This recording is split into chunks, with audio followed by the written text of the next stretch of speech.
estructura sin rigidez, fluida, que exige movimiento, ya sea de cuerpo y o conciencia. Círculo abierto. A la reflexión, la discusión, la crítica, la polémica, la construcción, la deconstrucción, el aprendizaje. Círculo abierto. Al aire.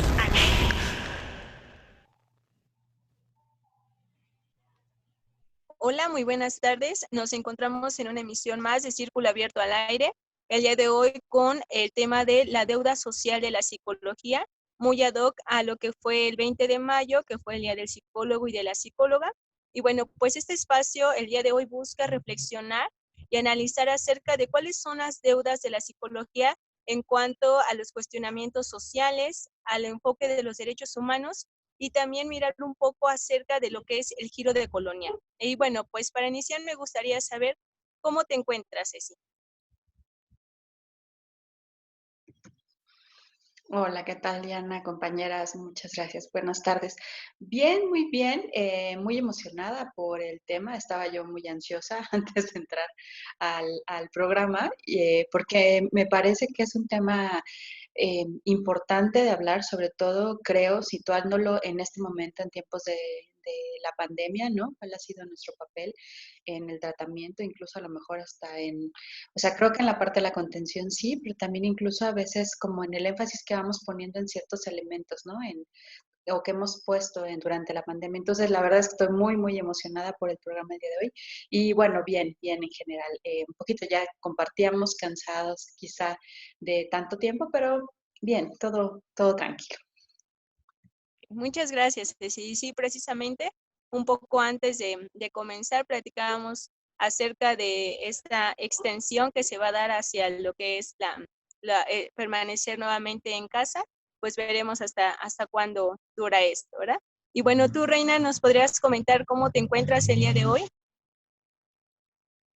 Hola, pues contenta como siempre de volver a coincidir en este espacio y muy emocionada porque el tema que vamos a compartir el día de hoy me genera una serie de reflexiones que igual desde hace tiempo pues he ido como ubicando y sobre todo la importancia también de ir compartiéndolo con las personas. Creo que la labor que hemos elegido, en este caso las cuatro, que ha sido la psicología, pues también nos plantea caminos para construir otras formas posibles para el ejercicio de la profesión desde un compromiso social con nuestra realidad y con las personas, las familias y sus comunidades.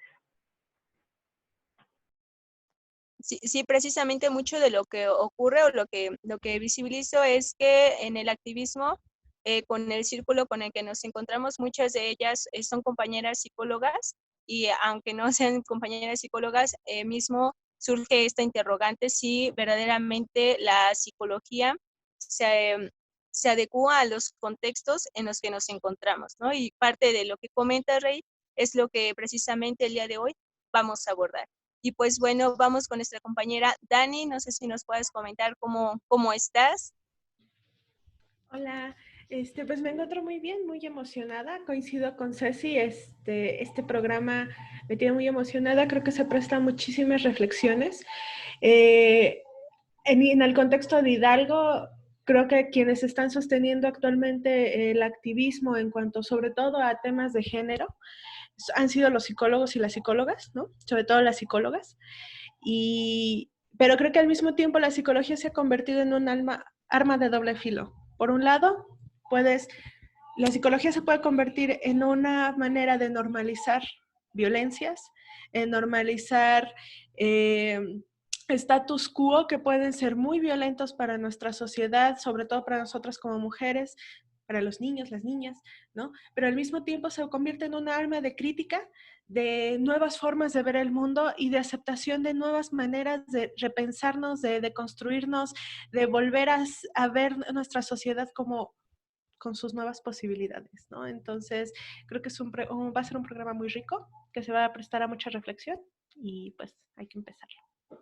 Sí, pues que así sea. Y justo como lo mencionas en la palabra de nuevas posibilidades, pues precisamente es como la crítica o lo que hoy hablaremos el día de hoy, qué tanto la psicología nos permite esas nuevas posibilidades o esas nuevas posibilidades están surgiendo a partir de esta crítica que se le hace a la psicología como ciencia, ¿no? Y pues bueno, me gustaría iniciar preguntando, ya que estamos hablando como el tema de psicología y psicólogas y psicólogos, ¿qué sería o cómo definiríamos la psicología?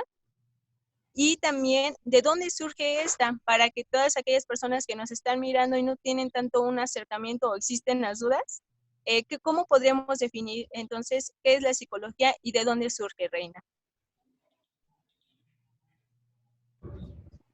Creo que, como diría Ceci en otros programas, me toca la pregunta más difícil respecto a qué es la psicología, porque efectivamente pues hay una serie de campos, enfoques dentro de la psicología, y que cuando surge pues hay un debate en torno a si es científica o no.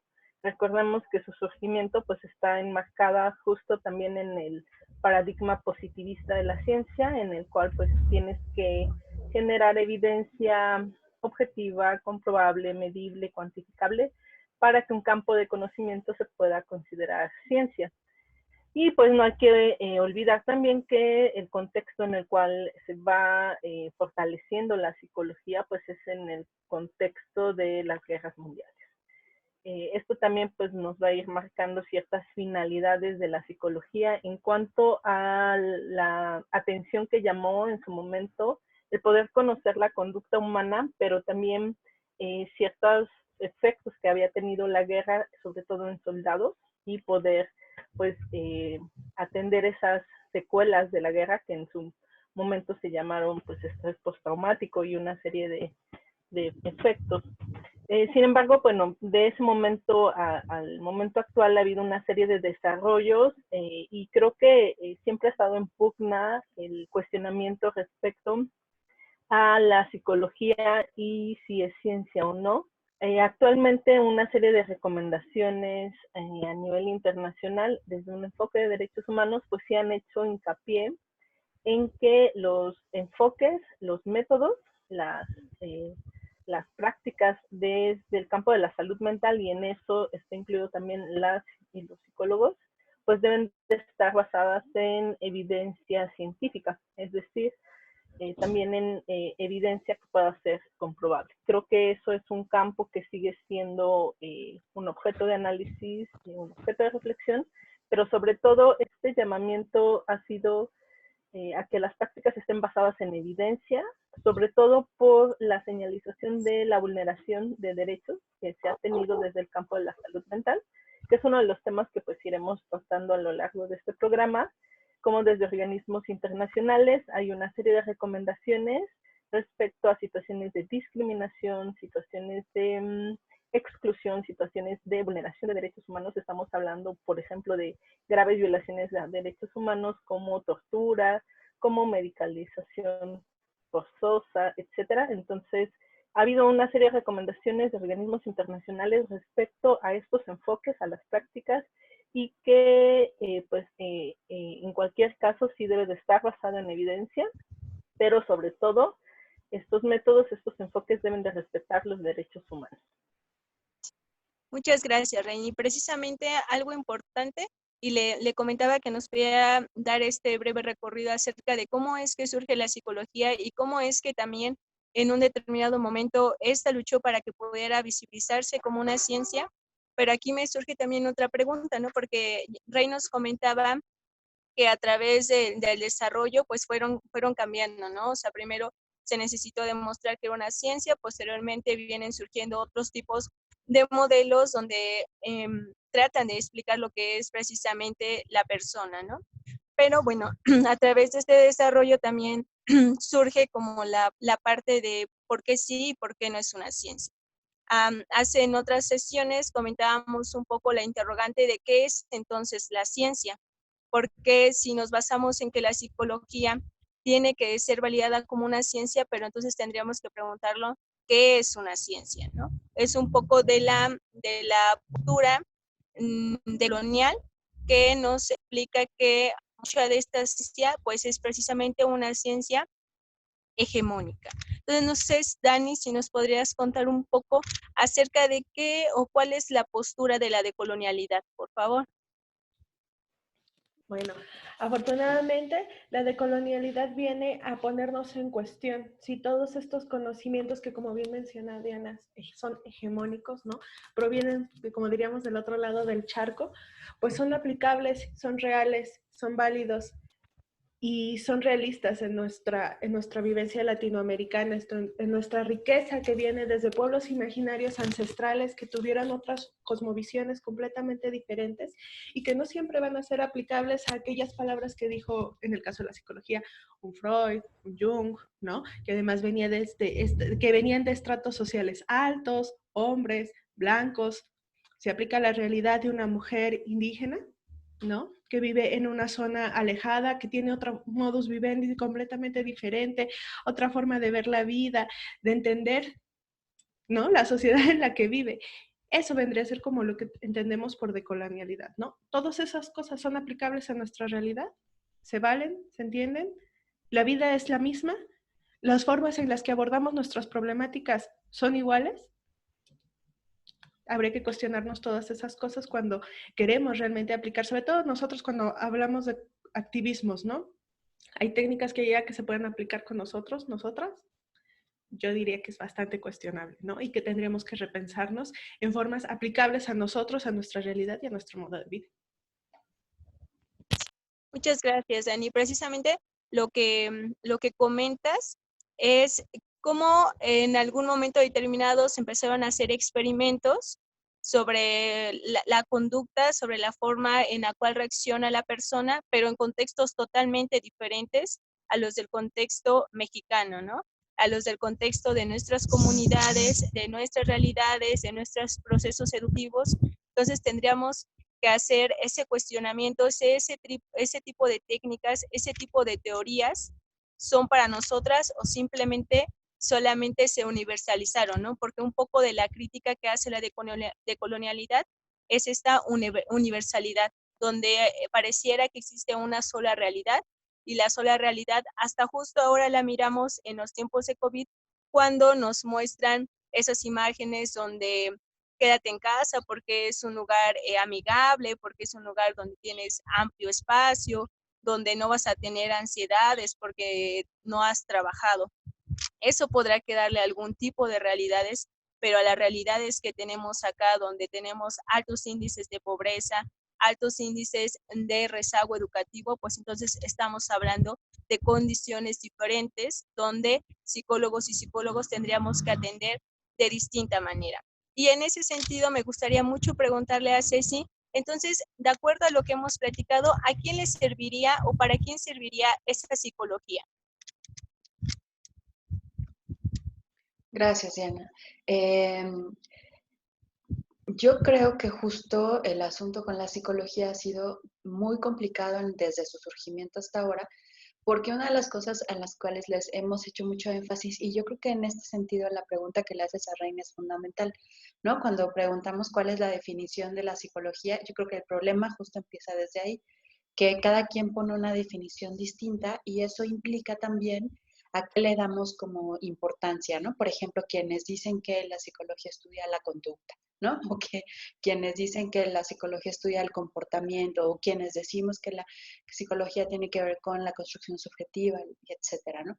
Entonces, yo creo que de ahí, a partir de justo desde donde me posiciono frente a este objeto de estudio de la psicología, entonces voy, digamos, como tejiendo, por decirlo de alguna manera, tejiendo complicidades con quienes parece que están a favor de lo que la misma psicología ha ido poniendo. Cuando Reina dice, no tenemos que olvidar que la psicología ha tenido como sus hitos de desarrollo y de empuje, sobre todo en las guerras, tendríamos que preguntarnos precisamente cuál es esa razón, ¿no?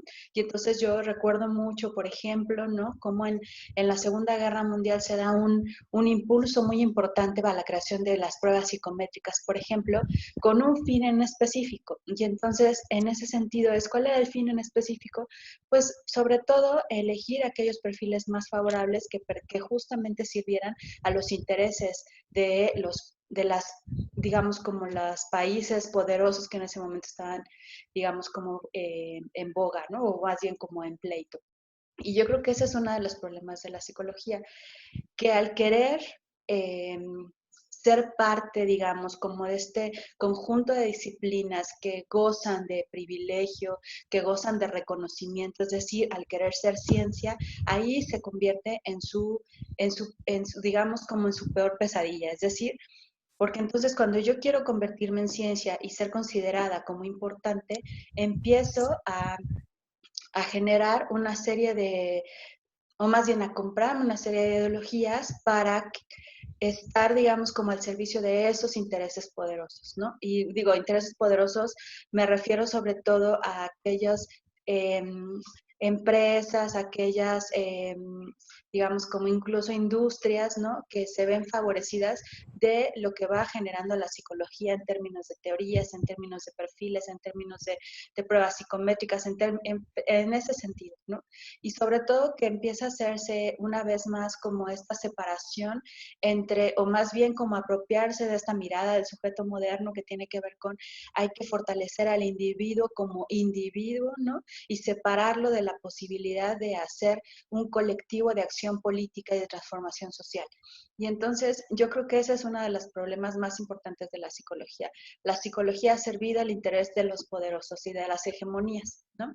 Y entonces las teorías que hemos tenido favorecen que yo pueda discriminar a un buen segmento de la población que tiene orientaciones sexuales diversas, identidades sexogenéricas diversas, etcétera, ¿no? Como por nombrar una de las cosas. Entonces, ya lo decía Dani al principio, ¿no?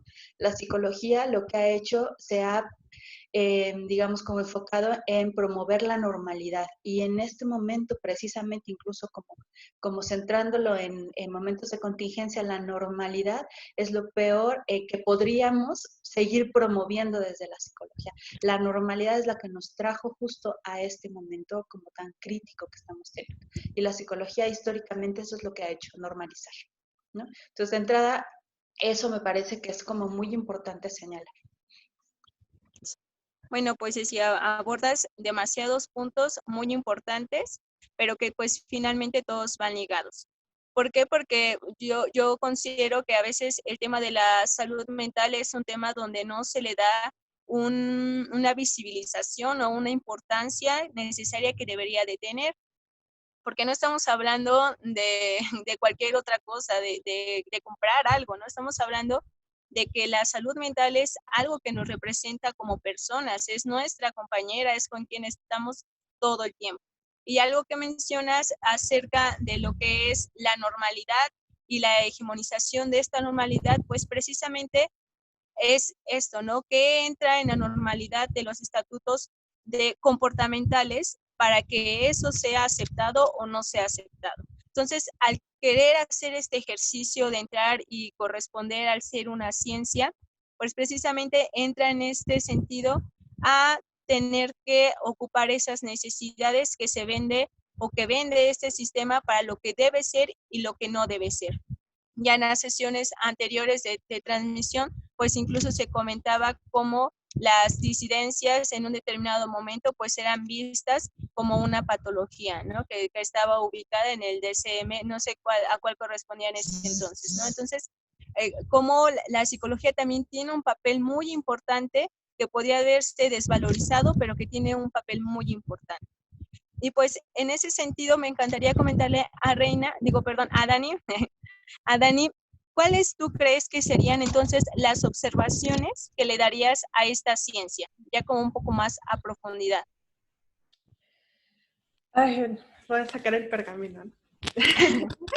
Pues creo que primeramente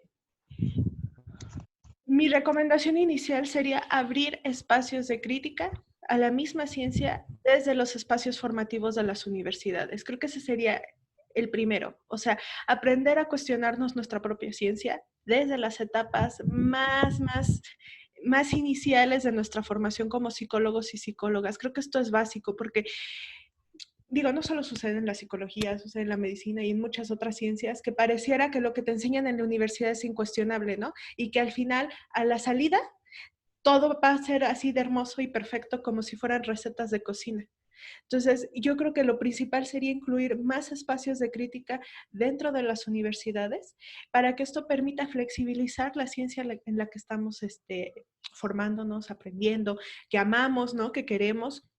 Yo sí me confieso una amante de la ciencia que estudié, no cambiaría por nada el ser psicóloga hoy día, yo sí estoy muy orgullosa, sin embargo creo que sí debe haber más espacios para la crítica, para repensar nuestra propia ciencia, saber en dónde la vamos a adaptar, con quién la vamos a aplicar. Porque a veces pareciera que las personas que estudian X ciencia, pero muy especialmente hablando de psicología, pareciera que van a agarrar a personitas como las que vienen en el DSM y en el CIES, ¿no? Y que así igualitos van a encontrar a la gente allá afuera.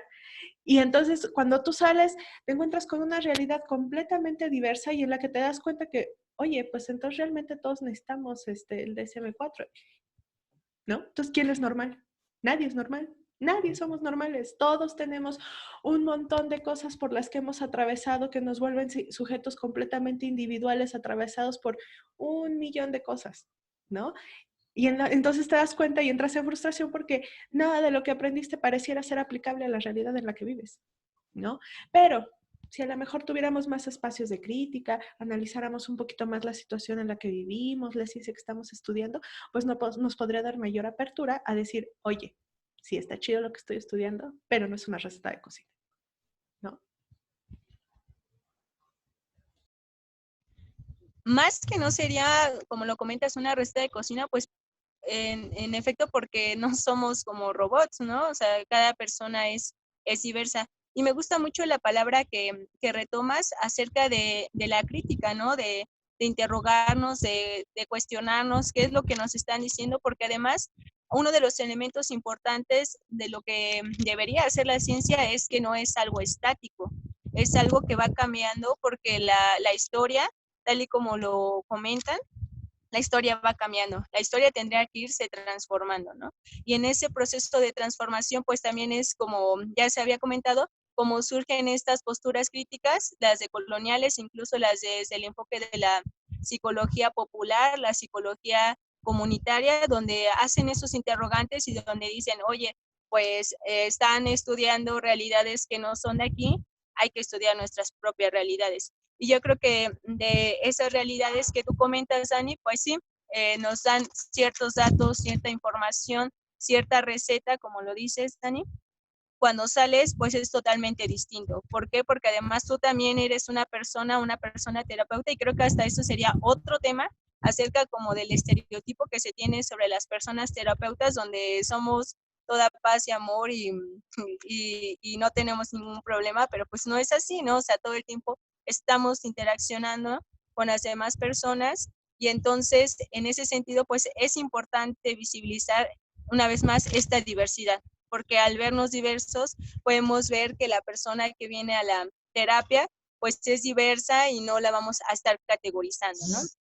Incluso a mí me pasa un poco que a veces cuando me preguntan que con qué psicólogo o psicóloga me recomiendan, pues yo ya nada más tengo como algunos en exclusivo porque los otros luego dan miedo, ¿no? Porque o si no es que tiene una patología, o si no es que tienen que meterlos a algo, o si van por una cuestión de, no sé, de homosexualidad o algo así, todavía continúan esas prácticas donde estás mal, ¿no? O donde solamente vete a correr, así se te acaba la ansiedad, pero ¿y dónde está tu cuestionamiento de por qué viene esa ansiedad? ¿No? Entonces sería cuestionarnos qué es lo que le está haciendo falta a esta psicología. Ya Dani nos comenta pues esta postura crítica, pero también hace un momento Rey nos comentaba o tocaba el tema de lo que es los derechos humanos. Entonces a mí me gustaría mucho, Rey, si nos pudieras profundizar en ese punto, ¿cuál es la crítica que tú darías a la psicología en cuanto al enfoque de derechos humanos? Por favor.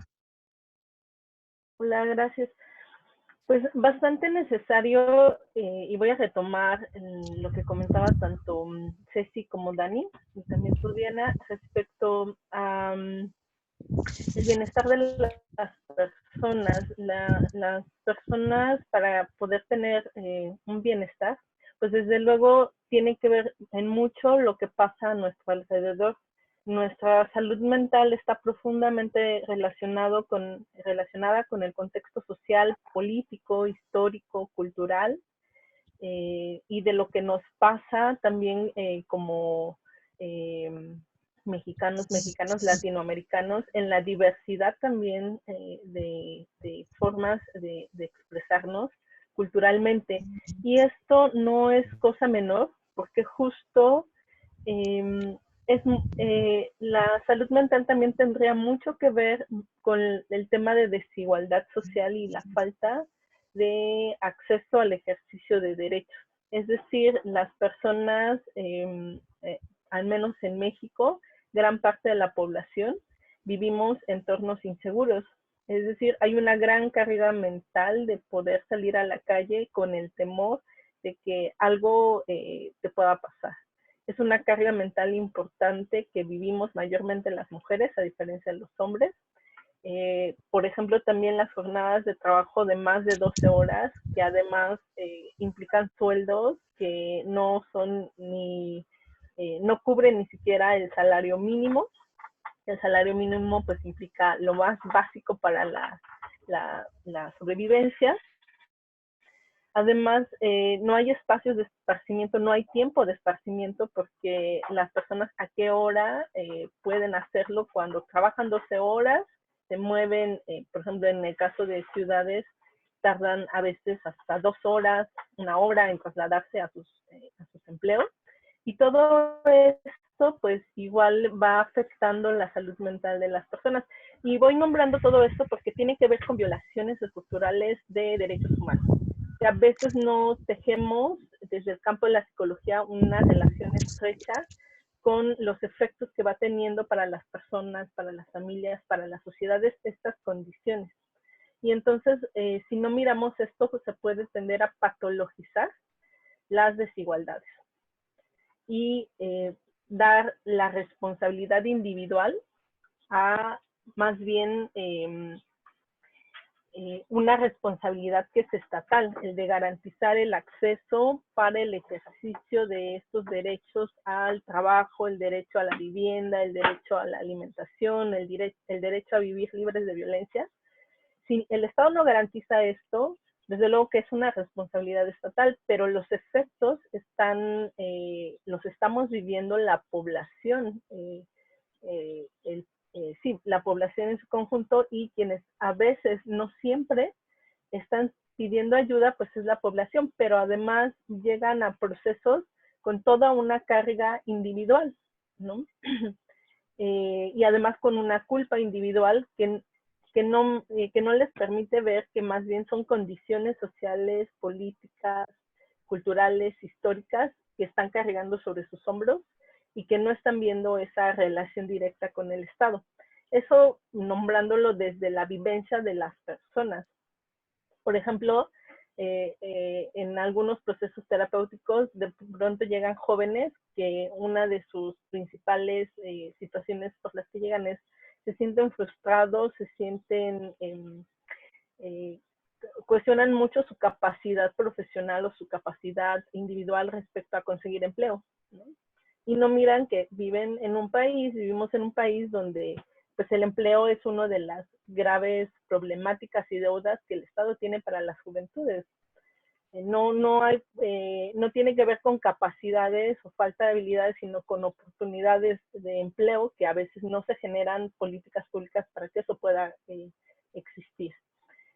Y en ese sentido, pues sí es importante que dentro del campo profesional de la psicología reconozcamos esa deuda de invisibilizar las condiciones sociales, políticas, culturales en la formulación de las propias teorías y también de las prácticas.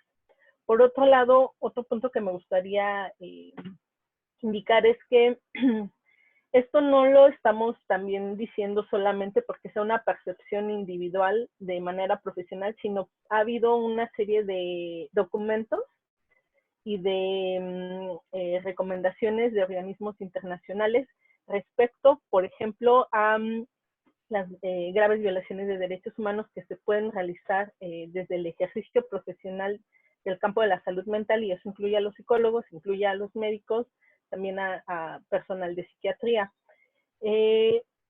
Hay un documento muy interesante que se llama Quality Rights, que es un instrumento de calidad y derechos de la OMS, que publicó en 2012, y ahí señalaba algo que me parecía fundamental, que es que las más graves violaciones de los derechos humanos de discriminación, de exclusión, que las personas habían experimentado, las personas con alguna discapacidad social, intelectual o de algún otro tipo, por ejemplo, también personas con abuso de sustancias, señalaba que estas violaciones, las más graves, se producían en establecimientos de salud.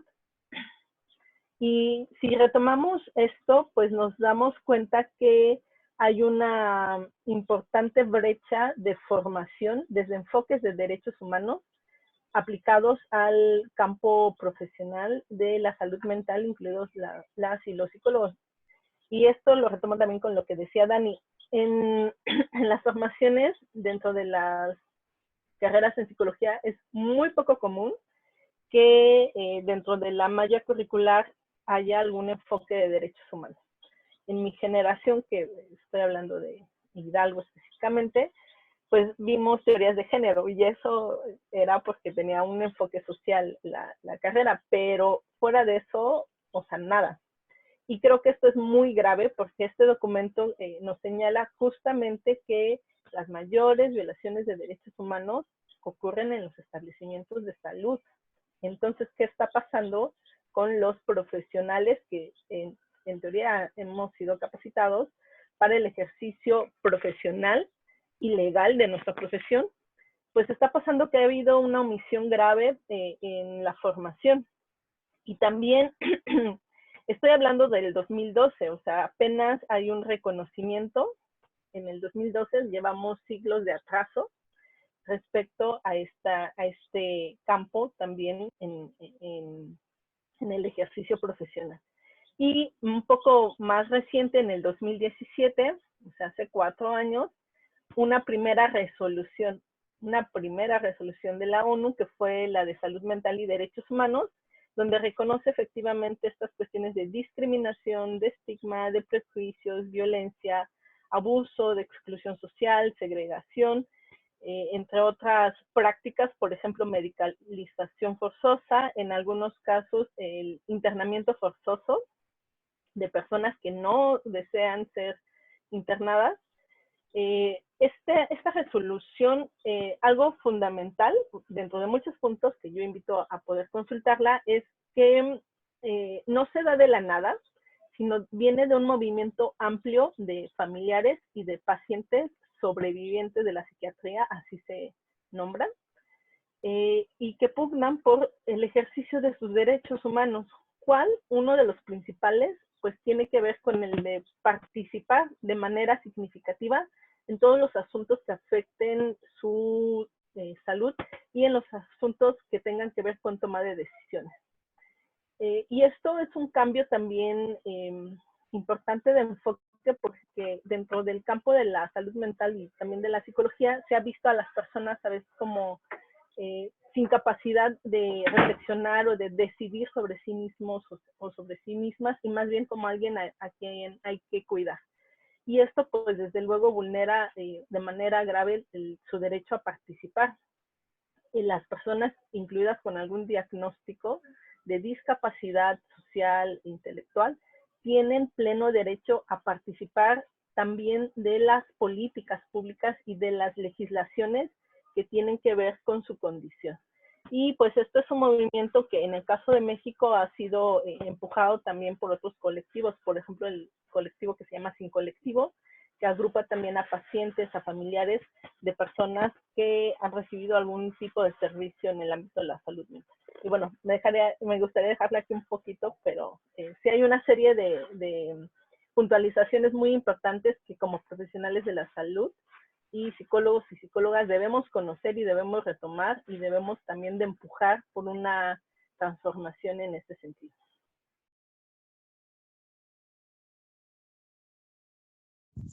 Bueno, pues tomas un montón de puntos y espero no se me vayan porque decías algo, yo estaba así, este punto, ¿no? Espero que no se me vaya. Pero bueno, voy a comenzar con uno porque lo que abordas es un poco este otro movimiento, o sea, un punto importante es el movilizarse, ¿no? El agruparse y luchar por los propios derechos y en este caso, pues también por el derecho a decidir sobre la persona, ¿no?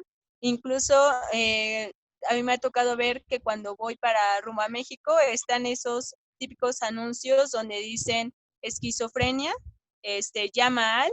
Entonces también ese hasta igual puede ser otro punto para que en algún momento podamos abordar con más profundidad, porque justamente, o sea, la población que entra en estas categorizaciones donde ya estamos hablando de patologías más grandes, donde son internados o son internadas, pues pareciera que su vida se perdió, ¿no? Porque son aquellos que se estigmatiza donde ya no pueden tener, ya no pueden volver a regresar a la normalidad, sino es que se quedan ahí, ¿no? Y también hasta se podría hablar de una serie de negocios en cuanto a, pues, es un negocio que se queden ahí infinitamente porque me van a pagar y también pues los medico, ¿no? Los medico y entonces ya no estoy llevando a cabo un proceso terapéutico para que precisamente pues pueda haber esta, no sé, por así decirlo, esta sanación, ¿no?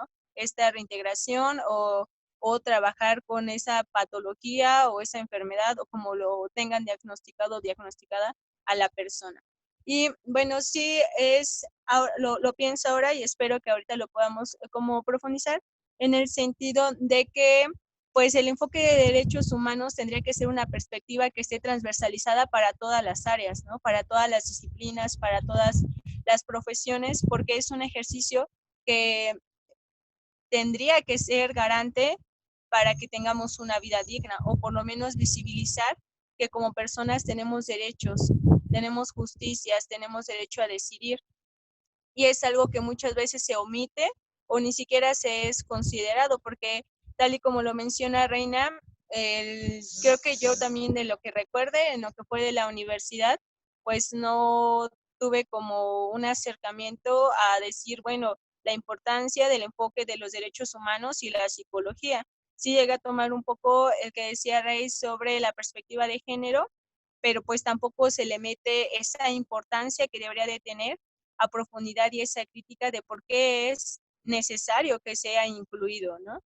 Y bueno, otro punto que aborda Rey acerca de la oración que dijo de patologizar las desigualdades, pues es justamente un claro ejemplo de lo que es, que ha quedado como normalidad, qué es lo que al Estado le ha convenido o le conviene que quede como normalidad y lo que no, pues se patologiza, ¿no? Si alguien va a una atención, era retomar este punto, voy, no sé, por una atención por cuestiones de ansiedad o no sé si sea por cuestiones de depresión, que luego son las que más se atienden, y pues qué es lo que se aborda, si se abordara a profundidad, pues veríamos que muchas de estas reacciones que nuestro cuerpo tiene, pues son reacciones normales ante situaciones anormales, pero que eso no se nos visibiliza así. O sea, yo soy diferente, yo soy rara, yo estoy mal por sentirme así, pero no se profundiza de dónde viene eso. Si profundizáramos desde una conciencia profunda,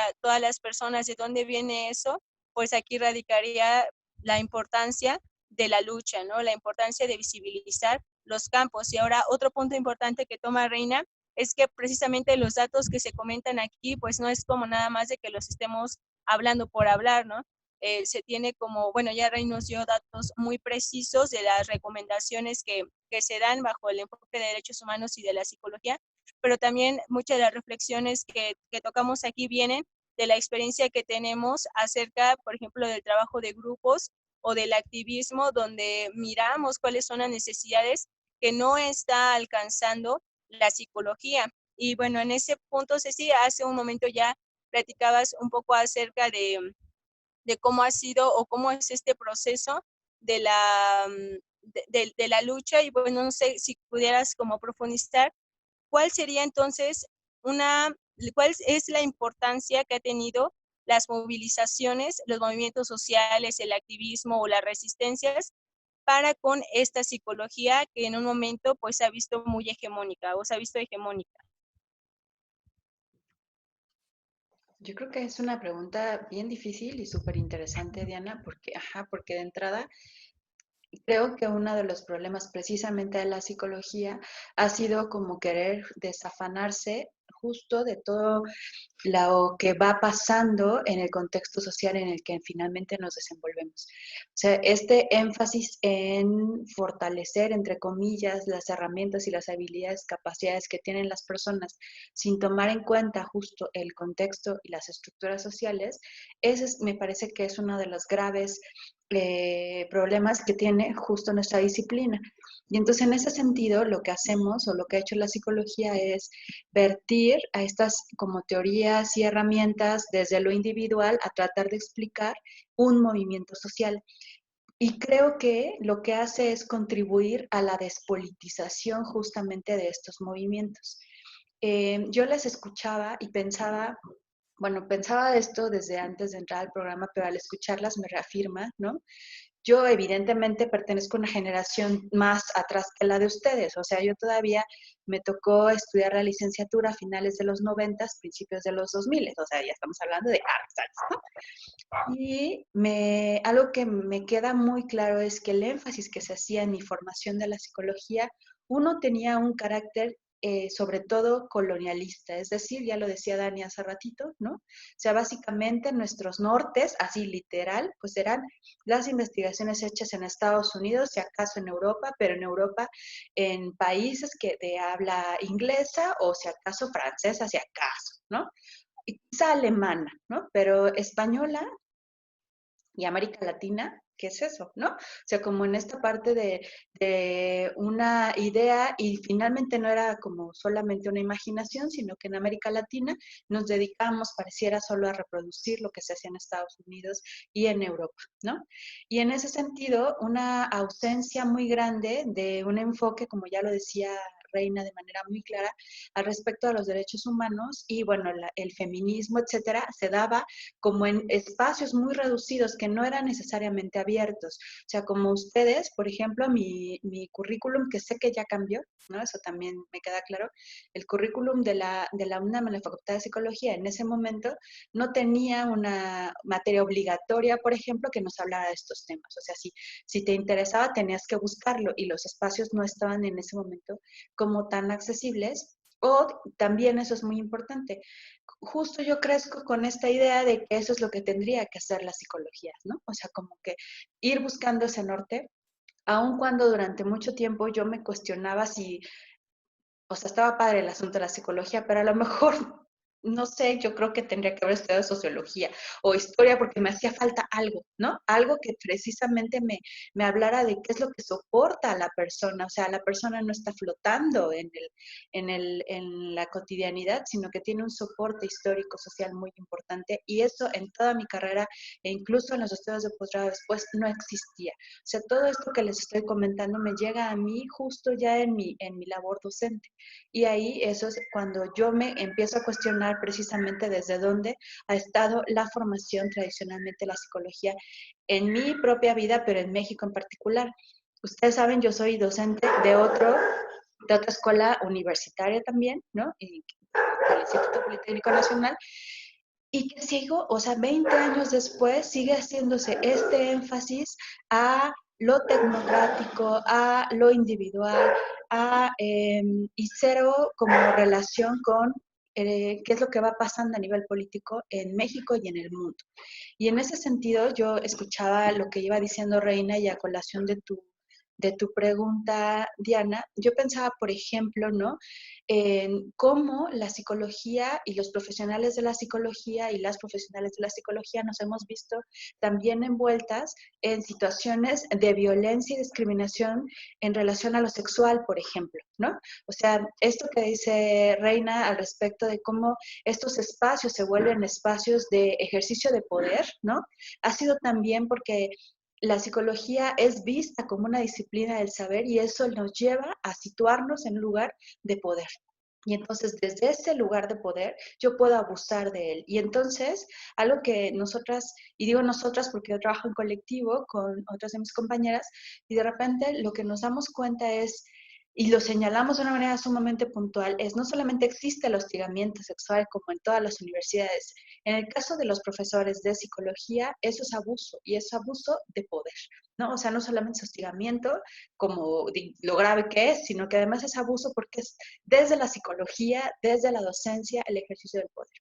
Y pensarte además como autoridad que tienes, ¿no? Con este conocimiento que se supone que te da la psicología para poder ir demeritando los saberes que van teniendo el colectivo, que va teniendo la gente en sí misma, ¿no? Y entonces, desde ahí lo que hacemos es ir mirando, por ejemplo, los movimientos como el feminismo, como con sospecha, ¿no? O sea, la sospecha de que se me hace que en realidad hay intereses ocultos, ¿no? ¿Cuáles serán estos intereses ocultos de las personas que están detrás de los diferentes movimientos? Yo recuerdo alguna vez, justo hace muchos años, cuando precisamente acaba de llegar la caravana zapatista en aquellos 2001, o sea, hace muchísimo tiempo, ¿no? Escuchar un análisis de uno de mis profesores de psicología de súper renombre en la facultad, ¿no? Decir que era un movimiento, casi que el líder del movimiento que era Marcos en ese momento, tenía un trastorno psicológico autista, ¿no? Que era lo que le llevaba a tener estos aires de grandeza. Y los mismos análisis le habían hecho al Che Guevara. ¿Sí me explico? Es decir, la psicología contribuye a quitarle la fuerza y además a devaluar la rabia que tiene un pueblo que ha sido injustamente tratado de diferentes formas. Y así con todas las poblaciones. Entonces, pues eso me parece, o sea, en realidad creo que la crítica más fuerte que le podríamos hacer a la psicología es que si no se ha involucrado en los movimientos sociales. Hoy yo me admiro y les aplaudo a las mujeres organizadas, por ejemplo, de mi facultad, de la Facultad de Psicología, que pudieron sostener un paro durante mucho tiempo. En mi generación, solo las mujeres por esta causa no hubiera sido posible. Bueno, pues también dejas como abierto a muchas reflexiones y me encanta lo que comentas porque de lo que tú puedes expresar visibilizas como la herramienta de lo que es un terapeuta o de lo que es todo el bagaje de la psicología puede estar ya sea alineada o para poder movilizar, para poder darle fuerza, para poder atender a las personas que luchan, que resisten, o para poder nuevamente encasillar en lo que es el individualismo. Igual incluso hasta se me viene a la mente en lo que son las ideas coaching, de tú puedes, tú ten salud mental, tú si eres pobre es por tu culpa, que te van metiendo, que se van quedando esos mensajes en la mente, ¿no? O sea, yo digo, o sea, no es, y repito, o sea, no es cualquier cosa, no es que nos lleguen esos mensajes y se quede, o sea, a la nada, es que se quedan impregnados en nuestra mente, ¿no? Entonces, y también me encanta mucho este reconocimiento que das a las compañeras porque nos da un apunte a cómo es que a través de estas resistencias también las ideas, los pensamientos, las emociones van cambiando, ¿no? Así como el sistema hace su chamba, también las resistencias hacen su chamba y dan otra serie de posibilidades mentales que se ven reflejadas en las luchas, en las resistencias, en las organizaciones y que eso es algo muy valioso, que también si se mirara o si se resignificara, si se mirara o se viera diferente la psicología, podría ser magia, ¿no? Por así decirlo, ¿no? Si hubiera una perspectiva distinta donde terapeutas, donde docentes tuvieran esa visión desde derechos humanos, desde la perspectiva de género que ya no abordamos tanto aquí, pero que también es muy importante, entonces podríamos estar hablando de procesos terapéuticos distintos, ¿no? De mensajes distintos, de formas distintas de mirarnos, ¿no? Pero pues bueno, ahí sigue la psicología, ¿no? Y pues bueno, un poco para ir ya cerrando, me encantaría que pudieran comentarme qué es qué es con lo que se pueden quedar y también cuáles son las recomendaciones que desde ustedes creen que son muy valiosas, que debería de tomar la psicología para que pues continúe desde esta otra perspectiva más holística, desde el pueblo para el pueblo, ¿no? Y pues bueno, me gustaría comenzar con Dani, por favor, si nos puedes dar tus opiniones. Qué complicado cerrar con algo. Este, ay, creo que tendríamos que tomarnos más en serio la salud mental, ¿no? O sea, como una parte básica de todos los seres humanos. Si bien la salud física es muy, muy importante, creo que tenemos que empezar a darle la importancia que tiene la salud mental. Eso es básico para poder entender al otro, entendernos a nosotros mismos. Eso como la parte social, ¿no? Ahora, como parte individual y hacia otros colegas, psicólogos y psicólogas, creo que pues cabe cuestionarnos más nuestras prácticas. Necesitamos ser más introspectivos en cuanto a la psicología que le estamos llevando a las personas que se acercan a nosotros y a nosotras. Tenemos que estarnos cuestionando a nosotros mismos. Yo siempre he creído, así como en el feminismo, la psicología es una ciencia que no se termina de estudiar cuando te dan tu título. Es algo que es un viaje constante, porque las situaciones sociales cambian, porque la vida cambia, porque las necesidades de los seres humanos cambian. No somos los mismos cuando somos adolescentes que cuando ya somos adultas, ¿no? Estamos en un constante viaje y eso implica también estar en un viaje dentro de nuestra profesión. Y si no estamos dispuestos a seguir viajando en este constante, pues entonces creo que habríamos que buscar otra chamba. Tenemos que estarnos analizando, autocriticándonos todo el tiempo, analizándonos, pensándonos y reconstruyéndonos todos los días para ser mejores, para dar una mejor atención. Bueno, muchas gracias, Dani. No sé si podamos pasar con Reina, ¿qué nos puedes comentar? Pues creo que se quedan varios temas quizás para futuros programas estaría bueno. Creo que me gusta, al igual que Dani, afirmar ese sentido de pertenencia a mi profesión, que es la psicología, dentro también de otra de las profesiones, que es el campo de la educación, que dentro de mi vida, pues ambas están súper relacionadas. Y yo creo la invitación es apropiarnos de la psicología, porque la psicología tiene en su desarrollo también movimientos importantes de reivindicación que le apuesta a dignificar la vida. Yo creo que muchos de los profesionales, de las personas que hemos decidido elegir este campo de conocimientos, tenemos una intención de contribuir a que las personas, las familias, las sociedades, que podamos vivir bien, que podamos vivir dignamente, y creo que hay que sí colocarnos muy como una tarea primordial, y me sumo a lo que decía Dani, miradas críticas de lo que estamos haciendo, por qué lo estamos haciendo, desde dónde lo estamos haciendo, como decía Ceci. Podemos cuestionar los enfoques, podemos cuestionar las prácticas, podemos cuestionar desde lo que las propias personas, familias, comunidades con las que colaboramos nos dicen sobre nuestro qué hacer, porque también es súper importante incluirlas. Eso se puede cuestionar y se puede transformar también. Si tenemos este compromiso por contribuir de manera importante a dignificar la vida y hacerlo también desde el campo de la psicología, construir también desde la psicología y también recuperar muchos de los conocimientos que se han construido y tejido a lo largo de este tiempo en movimientos latinoamericanos importantes que justo dignifican la vida. Y también me gustaría decir, hace un momento, Diana, tú decías, y que yo decía, no hay que patologizar las desigualdades.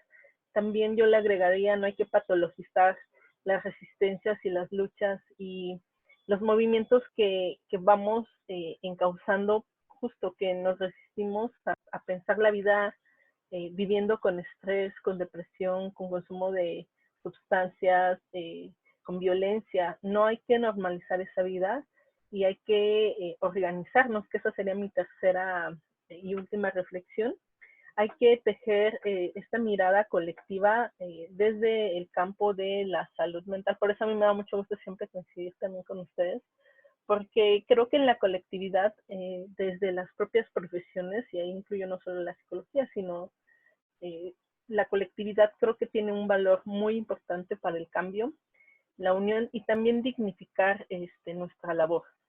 Y creo que eso hacerlo de la mano con las personas, no sus familias, las comunidades, no hay de otra. Y pues sí, una última reflexión es que nuestra profesión implica no solamente atender el campo de la salud mental, que sí es uno de los campos prioritarios, sino también sumarnos al apoyo de acciones que están orientadas a frenar las violaciones a derechos humanos, aun cuando no sean nuestras causas. Tenemos que sumarnos, tenemos que tejer ese apoyo. También creo que movimiento que busca la dignidad de las personas, creo que con esto.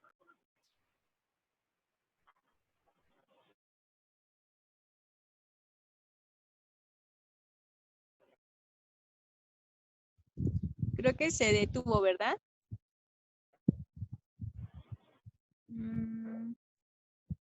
Bueno, no, que regrese. Creo que sí, no sé si por la parte que comentaba era... ¿Ahí ya me escuchan? Ya. ¿Ya?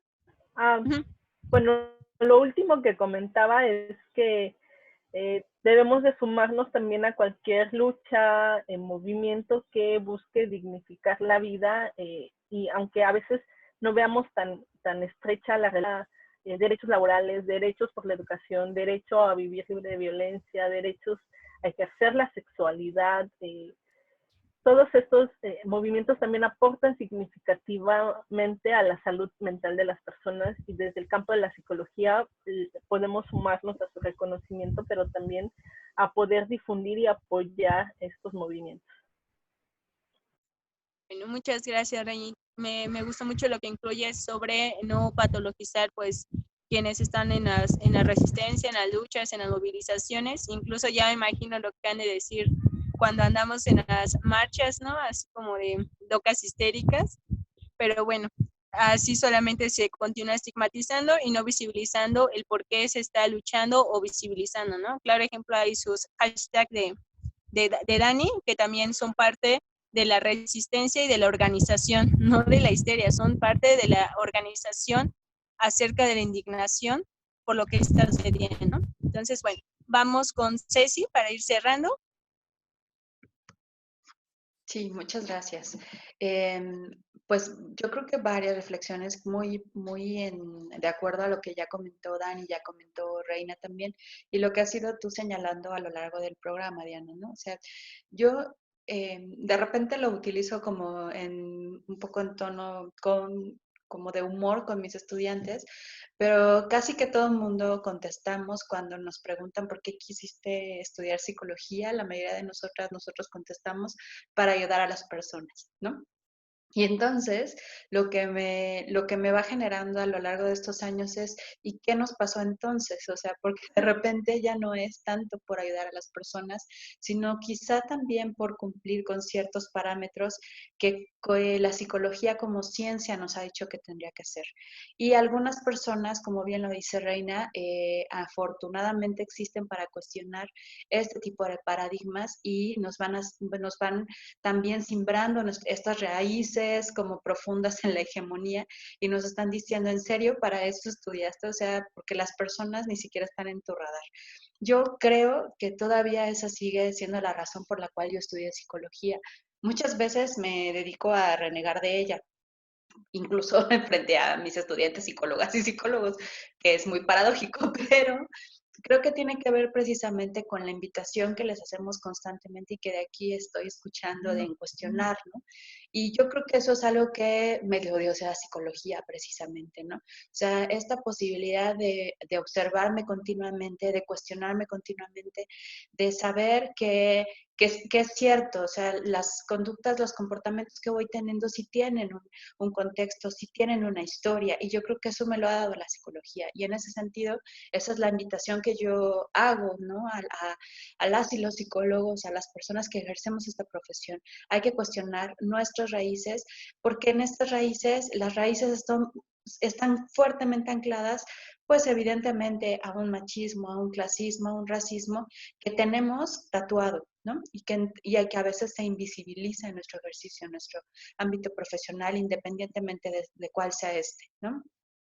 Entonces, yo comparto lo que ya decías, Diana, hace ratito al respecto de cómo muchas propuestas desde la psicología comunitaria, por ejemplo, sobre todo la que emerge de América Latina, son las que a mí me han sembrado y que agradezco profundamente. Y en ese sentido, creo mucho en lo que ya Martín Baró había comentado en la psicología de la liberación. O sea, una psicología sin la posibilidad de transformación social no está hecha para lo que se supone que se creó en la psicología.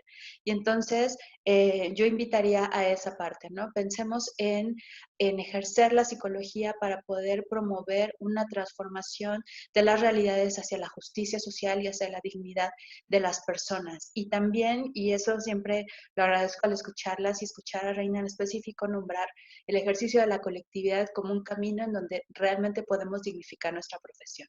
En ese sentido, yo agradezco y soy esa psicóloga que siempre quise ser, ¿no? Ahora con ciertos matices, pero sigo siendo eso, ¿no? Gracias. Pues bueno, pues felicitándolas por su labor como psicólogas. Me gustan mucho los comentarios con los que cierra Ceci, sobre todo porque me recordaste justo ayer estábamos en una reunión, estaba Reina igual, y nos mostraron una página que se llama Geocomuna, si no lo estoy mal mencionando, que visibiliza, es una, pues, bueno, lo que entendí, porque igual tenía muchas fallas técnicas, pero lo que entendía es que se agrupan, no sé si son geógrafos o no sé con quién está integrada, pero bueno, voy a hablarles un poco de esa de rápido. Se visibiliza en esa, son varios mapas donde se visibilizan dónde están, por ejemplo, las construcciones para lo del Plan Maya o donde hay resistencias y así.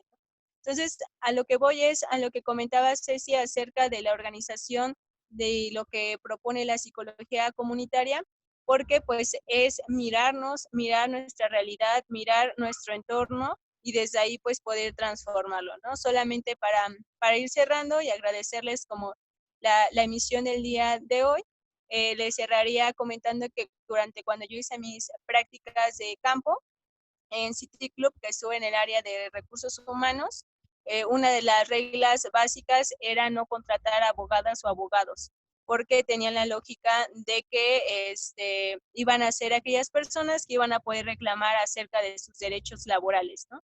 Entonces, así como ese ejemplo en teoría micro, que no es tan micro porque son grandes empresas, pues se va hacia lo macro, ¿no? Como se excluye a ciertas personas desde la cuestión psicológica porque ese perfil va a ejercer algún tipo de resistencia u organización o visibilizar una injusticia. Entonces, no dejemos que la psicología que va por ese giro nos vuelva a consumir, ¿no? Porque pues entonces saber que seguimos las resistencias, que siguen las organizaciones y pues vamos a continuar con esta lucha, ¿vale?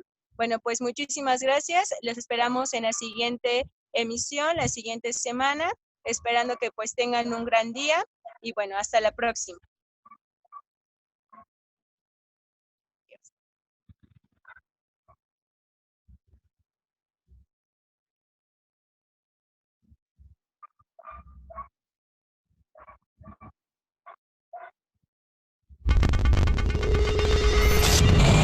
Esto fue Círculo Abierto, un programa con enfoque de género, educación de la sexualidad, cultura de paz y derechos humanos. Hasta la próxima.